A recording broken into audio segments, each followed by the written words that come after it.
Hello, my dear friends. How are you doing? Hope you are having an amazing day and not having to deal with drama.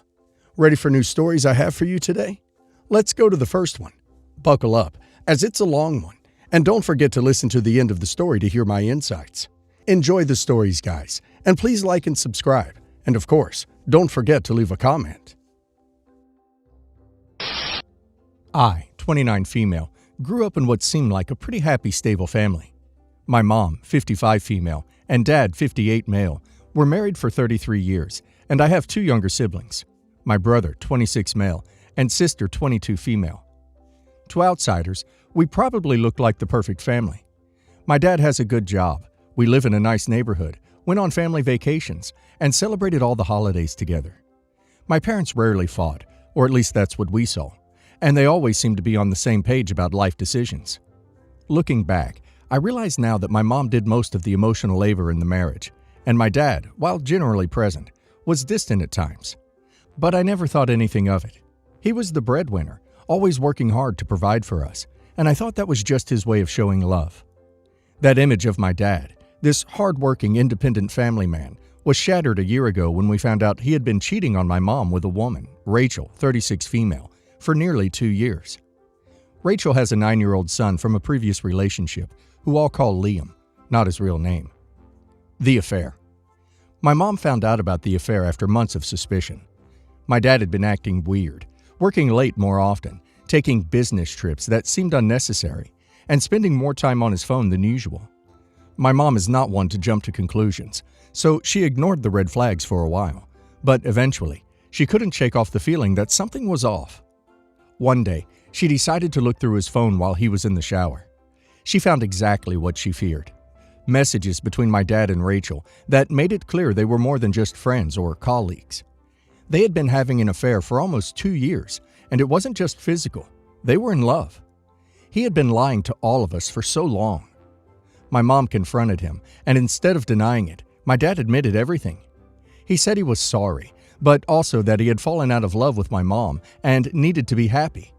He didn't even try to work on the marriage. He just packed a bag and moved out to be with Rachel. Just like that, 33 years of marriage and the family we had known were over. The fallout. My mom was devastated, of course. She had given her whole life to this man and their family, and now she was being discarded for someone younger. My siblings and I were shocked and heartbroken too. My brother went completely no contact with our dad after the affair came out. My sister, being the youngest, had the hardest time processing it all and was mostly just angry. I tried to stay civil with my dad at first, thinking maybe I could be the bridge between him and the rest of the family. I didn't want to pick sides, even though I was furious with him. But over time, I realized that my dad didn't feel guilty about what he had done. He was more concerned about making sure we accepted his new life with Rachel than he was about the damage he'd caused to our family. He kept talking about how happy he was now and how Rachel understood him in ways my mom never did. Every time I spoke to him, I felt more and more betrayed. The big bombshell. For a while, I tried to keep a cordial relationship with my dad, despite how much I resented him for what he had done. But that all came crashing down a few weeks ago when he dropped a bombshell on us. He invited me, my brother, and my sister to meet for lunch, saying he had something important to discuss. I didn't expect much. I thought maybe he wanted to talk about how to improve our strained relationship. Instead, he told us that he and Rachel were going to move in together. Specifically, they were going to move into our family home because Rachel's son, Liam, needed to attend a better school district, and our family home was in one of the best. Yes, you read that right. My dad's plan was to move his mistress and her child into the house we grew up in. The same house where my mom had raised us. The same house that was filled with memories of birthdays, holidays, and family dinners. He had somehow convinced my mom to sell the house as part of the divorce settlement. I still don't know how he managed that. And now he was going to bring Rachel and her son into it like they were the perfect new family. I was stunned. I couldn't believe what I was hearing. My dad was casually telling us that his new life with Rachel and Liam was going to take place in our family home, and that we should just accept it. He even said, "Rachel and Liam are family now. You guys need to get used to it." My reaction. I don't know what came over me, but I completely lost it. I had been holding in so much anger, trying to stay neutral for the sake of keeping a relationship with my dad. But hearing that they were moving into our family home was the last straw. I told him exactly how I felt. That he had betrayed our mom, destroyed our family, and now had the nerve to pretend that Rachel and Liam were family when he had never even tried to fix what he broke with us. I told him that he could live his new life with Rachel, but that I wanted nothing to do with it. I would never accept them as family, and I would never set foot in that house again if they moved in. My brother and sister both backed me up. My brother said he'd already gone no contact and had no plans to change that. And my sister was so upset she could barely speak. We all walked out of the lunch, leaving my dad sitting there, looking shocked that we weren't on board with his plan. The aftermath. Since that lunch, I haven't spoken to my dad. He sent a few texts trying to explain that he's doing this for Liam's future, that he wants to be a father figure to him, and that I should be happy he's stepping up for this kid. He keeps trying to push the narrative that Rachel and Liam are part of the family now, and that we should support them. I don't care about Liam. He's just a kid, and none of this is his fault. My issue is with my dad, and the way he's completely disregarded everything he did to our family. He destroyed our mom's life, our family's stability, and now he's trying to act like none of that matters because he's happy with his new life. I've talked to a few friends about this, and opinions are mixed. Some think I'm right to cut him off after what he's done. Others say I'm being too harsh, and that I should be more understanding, since my dad is just trying to move on with his life and be there for Rachel and her son. One friend even said that I should feel happy that he's trying to be a father figure to Liam, considering how many men would just walk away. But I don't see it that way. I feel like my dad is trying to erase everything that happened. Like he wants to replace our family with his new version of it, and I can't accept that. He hasn't taken responsibility for the pain he caused us, and I don't think I can ever forgive him for that. So, Reddit. Am I the a-hole for telling my dad off and refusing to accept his new family? Edit for clarifications. 1. My mom got a fair share of assets in the divorce, including alimony. She chose not to fight for the house because it held too many painful memories for her after what my dad did. 2. The house is legally my dad's, so yes, he has every right to do whatever he wants with it. But that doesn't change how hurtful it is for my siblings and me. 3.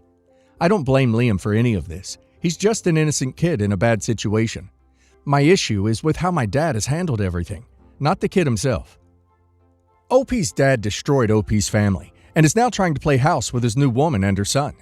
It's one thing to move on with your life, but it's another to pretend like his actions didn't cause massive damage to OP's siblings, and OP's mom. He doesn't get to expect that OP will just accept his new family because it's convenient for him. OP is right to stand her ground and set boundaries. He made his choices, and now he has to live with the consequences. And now let's hear the community's opinion.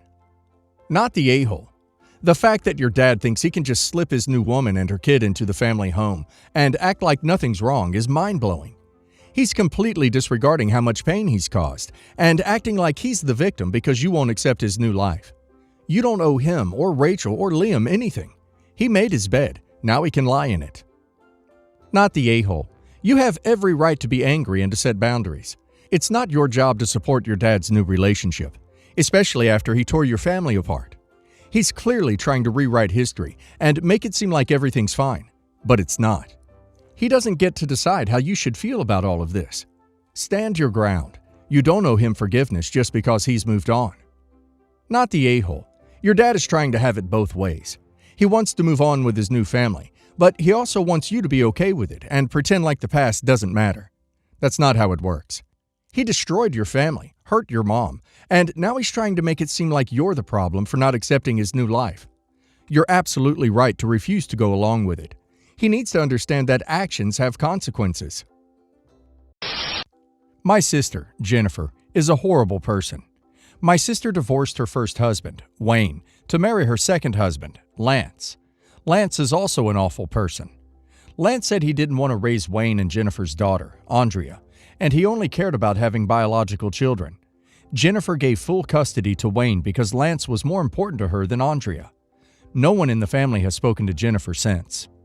Andrea was 3 when Jennifer left her for Lance. Andrea just started 5th grade and is being raised by Wayne and his wife, Emily. Andrea knows Emily is not her biological mother, but my niece says Emily is her real mom anyway, and she doesn't care to know who her birth mom is. We have a great child therapist ready if Andrea ever needs her, but Andrea says she has not needed it yet. Andrea's birthday was 2 weeks ago. We went to Build-A-Bear, and I bought her a bear with several accessories. I also got her a Mickey Mouse waffle maker. Andrea was so happy that she was smiling the entire day. Wayne and Emily posted pictures of Andrea on the family website eating Mickey Mouse waffles, saying they were delicious, courtesy of myself. I blocked Jennifer on all social media. It was a friend who got a message from Jennifer that was meant to go to me. Jennifer explained in the message that my nephews, Colton and Ryder, were starting school soon, and she and Lance were struggling to afford school supplies. And because I was buying fancy gifts for Andrea, I could surely spare $100 to cover both Colton and Ryder's school supplies. I didn't even know how Jennifer found those pictures, because the family website is supposed to be password protected. I responded to Jennifer that I would not be sending a dime to her or Lance. She abandoned Andrea for some guy. She doesn't get to come back to the family she abandoned now that she needs a favor. And besides, she and Lance are grown-ups, and if they can't afford things, then it's not my problem. Jennifer told me how awful of an uncle I was, and kept trying to get me to call her, but I had my friend block her, and that was over. Several people, like my coworker, are saying that I should be the bigger person for Ryder and Colton, because they're innocent in this, and it's unfair they go without school supplies because their parents can't afford them. They said I could donate the school supplies directly, so I wouldn't have to worry about Jennifer or Lance spending the money poorly.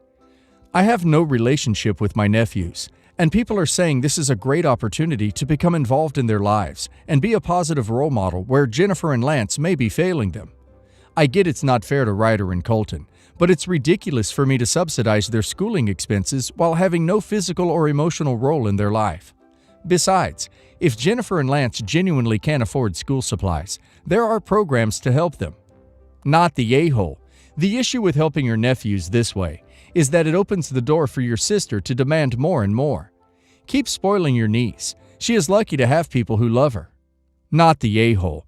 Lance thinks it's an unreasonable burden to care for a child who isn't biologically his. So, there you go. You're lessening the burden on Emily for raising a child that isn't hers. Not the a-hole.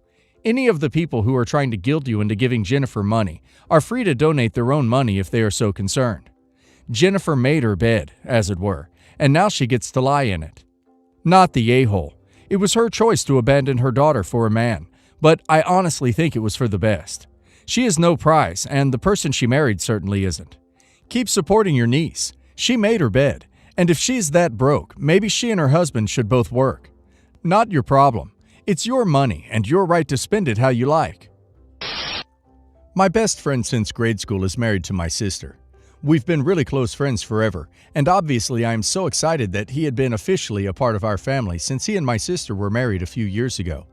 My sister and I have not always been close, but the last few years we've gotten a lot closer. She and her husband went through reproductive challenges, and they sought assistance in this department with medical specialists. They chose to go the route of anonymous sperm donor after much counseling and testing. It took another year before she finally became pregnant.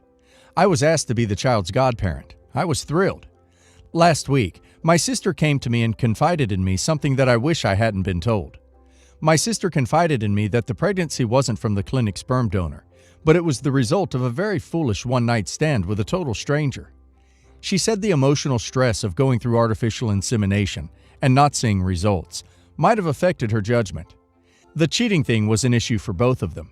Both had been unfaithful to each other during their marriage, during a very difficult period of reproductive challenges. From what I know, he slipped once while traveling on business, and she slipped once while traveling on business, presumably with the biological father of her child. They never got into the specifics with each other because they both acknowledged knowing the specifics would be too painful, but have worked it out in the last few months through marriage and family counseling. I think they both wanted to move forward as her pregnancy progressed, and they are looking forward to being a family. So that helped, and they already forgave each other. My sister wanted me to know this about her child in case, for whatever catastrophic reason, someone besides her needed to know the true parentage of the child for medical reasons. But she also made me promise never to tell a soul. She's determined to keep this a secret, but I feel kind of trapped. On the one hand, this is her secret to tell. Plus, my friend, her husband, knows the child is not biologically his, so it really shouldn't matter, and they have forgiven each other for past indiscretions. On the other hand, it just feels not right that he doesn't know this about the child. So, would I be the a-hole if I kept my mouth shut? Dude, this is a super tough choice. Clearly, you take it seriously, which is good. I think part of your answer would be to go to the family counselor with just you and sister. She's been to counseling, so she may be open to it. It sounds like you need her to hear how trapped between the two loyalties you feel. As I read your post, I felt 4 to 5 different emotions on your behalf. If you went to the counselor, as a mediator, with sis, you could get all of the emotions expressed. Maybe write them down beforehand. I imagine she has a few thoughts to share with you and trust you with too. You deserve to be heard and hear her. I suggest doing this soon so you are ready to be open to how you feel about the new little human. Remember, the little human is innocent of everything here and deserves unconditional and unbound love. Not the a-hole if you don't tell him. Yes, the a-hole if you do. This is a rough one. I think some of the other commenters are correct. The cheating issue is resolved, but think about it from this perspective. Your brother-in-law knows his wife has cheated. He knows when the baby is due and can get a pretty close idea, therefore, of when the conception occurred. He can do the math. I guarantee you he has already considered the idea that this baby might be the result of the fling, and he has made the decision to move forward with this family. I think if you discussed it with him, you would be just tearing up old wounds. I get why you think it's something he needs to know, but this is already something he's made peace with. You would be the a-hole if you don't insist she tell him, and that you will if she won't. He agreed to financially support and raise a child from an anonymous but vetted donor. He did not agree to financially support and raise a child who is the product of his wife's affair with a stranger, about whom they have no genetic or medical history. He has the right to make an informed decision about raising this child. Edited to add. Also, it looks like, when she cheated, she had unprotected S with the guy. Your friend at least deserves to know that he should get tested.